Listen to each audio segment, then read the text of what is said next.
Hello everyone, আমি এখন অবস্থান করতেছি বাংলার পূর্ব রাজধানী সোনারগাঁয়ে। 15 শতাব্দীর ঈসা খাঁ সোনারগাঁকে বাংলার প্রথম রাজধানী স্থাপন করেন এবং তার সময়ে পানাম নগরীর একটি গুরুত্বপূর্ণ কেন্দ্রে পরিণত হয়। এই পানাম সিটির বিভিন্ন দিক ঘুরে ঘুরে আমি দেখাবো আমার এই ভিডিওর মাধ্যমে। সেই ভিডিওটা আপনারা না টেনে যদি প্রথম থেকে শেষ পর্যন্ত দেখেন, ইনশাল্লাহ আপনাদেরও ভালো লাগবে। চলুন, এই পানাম সিটির কী আছে সেগুলো আমার এই ভিডিওর মাধ্যমে তুলে ধরবো। এখানে ইতিহাস ঐতিহ্য থেকে জানা যায় 15 শতাব্দীর দিকে ঈসা খাঁর সময় সোনার বাংলার রাজধানী ছিল। একসময় মুসলিম সুতি কাপড় কেন্দ্র হিসাবে পদ্ধতি এই নগরী কালের বিবর্তনে হারিয়ে যায়। পানাম নগর উৎপত্তি পারস্য থেকে আসা। পানাম শব্দের অর্থ থেকে, যার মানে আশ্রয়স্থল। 1300 শতকের শেষের দিকে এক হিন্দু শাসনামলে সোনারগাঁয়ের রাজধানী শহরের একটি অংশ ছিল। এখানে আপনার পুরানো বিল্ডিংগুলো আজও দাঁড়িয়ে আছে সাক্ষী হিসাবে।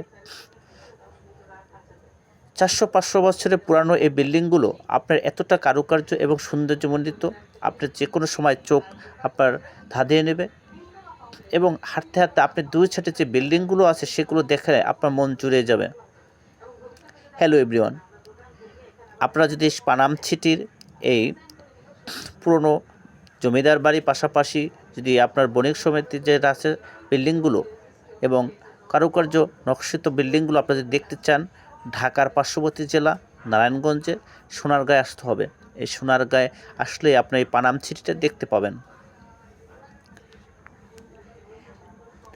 এখানে বিল্ডিংগুলো এতটাই পুরনো এবং এতটাই যে জরাজীর্ণ অবস্থায়, তারপরেও খুব সুন্দর লাগতেছে, কারণ তাদের কারুকার্য নকশাগুলো আপনার মনোমুগ্ধকর।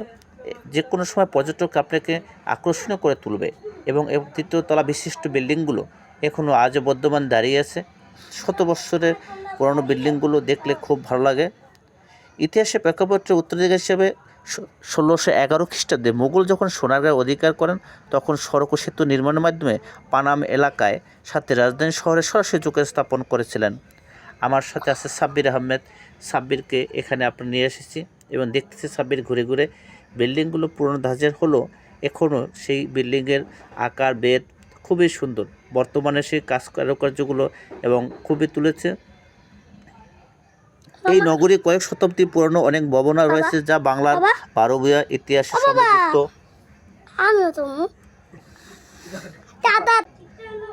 হ্যালো এভরিওয়ান, আমরা এই সাইডে আসলাম। আসার পর এখানে আপনার যে বিল্ডিংগুলো আছে খুবই সুন্দর এবং আপনার সবুজ কার্পেট জাতীয় ঘাস থাকার কারণে আরও সৌন্দর্যটা তুলে ধরেছে। এখান থেকে আপনার আরও সামনের দিকে নিয়ে যাই।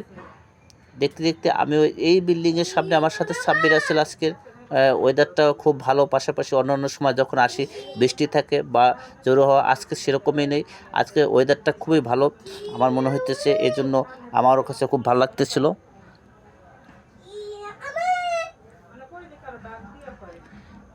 হ্যালো এভরিওয়ান, পানাম নগর বা পানাম সিটির হারানগরী হিসাবে পরিচিত সোনারগাঁয়ের পানাম নগরের ইতিহাস ঐতিহ্য পুরানো। এখানে আপনারা যে বিল্ডিংগুলো দেখেন আপনার খুবই সুন্দর। আর আপনারা যে 400-500 বছরের যে পুরানো ইটগুলো ধরে কাছাকাছি আপনাদেরকে দেখতে পাই এবং দেখাইতেছে যে আপনার কতটাই সুন্দর। এখানে আপনার একটা ঢোকার জন্য একটা ব্যবস্থা ছিল, সেটা বন্ধ করে রাখা হয়েছে। পাশাপাশি আপনারা যদি চান আপনাদের বিকালে বা সকালে আসবেন, আসলে দূর দূরান্ত থেকে আসতে পারবেন। আপনারা আসলে আপনার মুগরাকুল বাস স্ট্যান্ড নামতে হবে, সেখান থেকে 10 টাকা অটো করে আপনার পানাম সিটিতে নিয়ে আসবে। আপনাদের গাইডলাইন নিয়ে আসতে পারেন, পাশাপাশি নিজেও আসতে পারেন, বা যদি পরিচিত থাকে তাকেও নিয়ে আসেন, ইনশাল্লাহ আপনারও ভালো লাগবে। এখানে আপনার দর্শনার্থীর উপচে পড়া ভিড় অন্যান্য দিনে চলা ফ্রাইডেতে বেশি থাকে। আপনার এই বিল্ডিংটা দেখেন অন্যান্য বিল্ডিংয়ের সাথে আলাদা, এখনও আপনার বসবাস করার মতো অবস্থা আছে এবং এর সৌন্দর্য এখনও ধরে রেখেছে। সেই 400-500 বছরের পুরানো সেই বিল্ডিং আজও সাক্ষী হয়ে দাঁড়িয়েছে কালের বিবর্তনে। সব মানুষগুলো হারিয়ে গেছে, কিন্তু তাদের সৌন্দর্যমণ্ডিত সেই বাড়ি আজও দাঁড়িয়ে আছে দণ্ডায়মান হিসেবে। এখানে আপনার যে বিল্ডিংয়ের কারুকার্য বা আপনার অন্যান্য প্রায় খুবই সুন্দর এবং চারপাশের যে আপনার বাগান আছে, গাছগাছালি খুবই আপনার এই গাছ থাকার কারণে আরও সৌন্দর্যতা তুলে ধরা হয়েছে। খুব ভালো লাগতেছিল এখানে আসার পর। এখানে দেখলাম ঘুরে ঘুরে খুবই ভালো লাগতেছে। হ্যালো এভরিওয়ান, আপনারা এই সেটটা দেখেন, এই বিল্ডিংটা আরও সুন্দর। এখান থেকে আর একটু আগাইলে হয়তো আরও কিছু দেখতে পাওয়া যেত। তারপরে খুব ভালো লাগতেছিল, এখানে আসলাম, দেখলাম, ঘুরতেছি।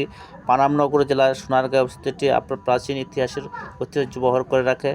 আপনারা যদি চান অবশ্যই সময় নিয়ে চলে আসতে পারেন এই পানাম সিটি দেখতে, এবং পানাম সিটি ইতিহাস ঐতিহ্য ভরপুর। ঢাকার পার্শ্ববর্তী জেলার সোনারগাঁয়ে আসলেই এই পানাম সিটিটা দেখতে পাবেন। হ্যালো এভরিওয়ান, সৌন্দর্য, পরিপাটি এবং ঐতিহ্য ধরে রাখার জন্য আজও দণ্ডায়মান। এই দণ্ডায়মান থেকে বাংলার ইতিহাসের অনেক কিছু জানার আছে, শেখার আছে এবং বোঝার আছে, দেখার আছে। আপনারা ঘুরে ঘুরে দেখুন এবং নিজে তো দেখবেন, অন্যদের দেখার সুযোগ করে দেন। সে পর্যন্ত আপনারা সবাই ভালো থাকেন, সুস্থ